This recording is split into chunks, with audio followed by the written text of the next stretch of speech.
Alright, I'm going to give you a short tutorial. Make sure the battery's on over there on that side. And then you push it here. And then here. Alright.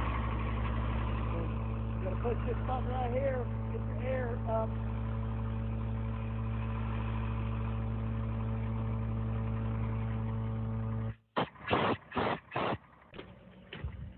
Alright, the only other thing I would mention is that these dealt with at some point if you want. These shocks suck.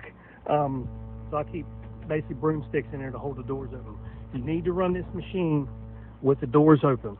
If it's this time of year, you can get by without it. But if you're going to be running it for a long, extended period of time, you need to run it with the doors up.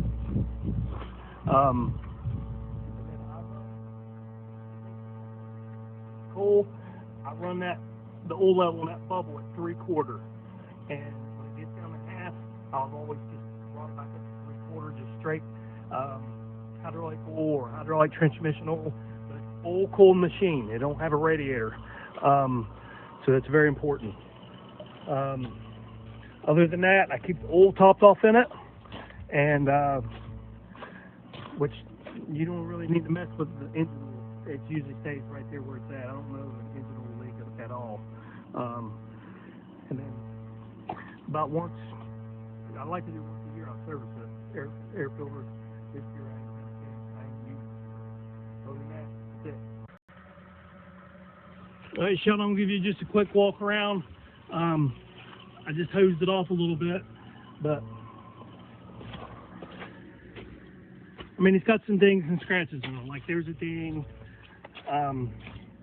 You know, I basically took an old piece and made it as best as I could, and it's been a good piece for me. But it's got some dings on it. Like this, I ended up doing that, loading it with a hoe one day, and messed it up. But one thing I see what's up is it's got a slight oil leak. It's always had that in the very bottom, and I keep a rag down there, and it catches like a little drift. At the end of the job, I throw it away. That can be fixed pretty easy, but I think it's the pipe threads at the bottom. I don't run it long enough to really walk off from it and be worried about it. But this is new here, the Aller pulley.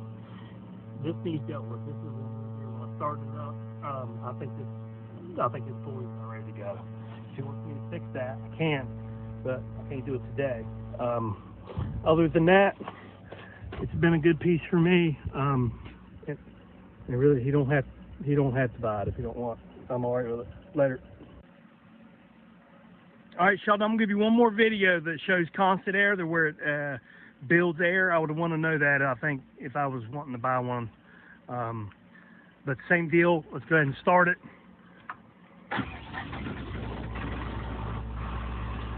Right here's your air gauge. It'll stay there. I always held it there until it warmed up, and then I pushed the button when I was ready for it to work. But the valve is off, push the button, now you're ready to rock and roll. Now, crack the valve, and it'll go wide open all day long if you want it to.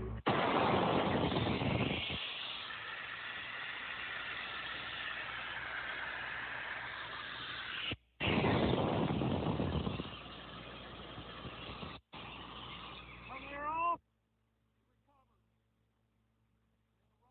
right here all day, never how long you want to run it.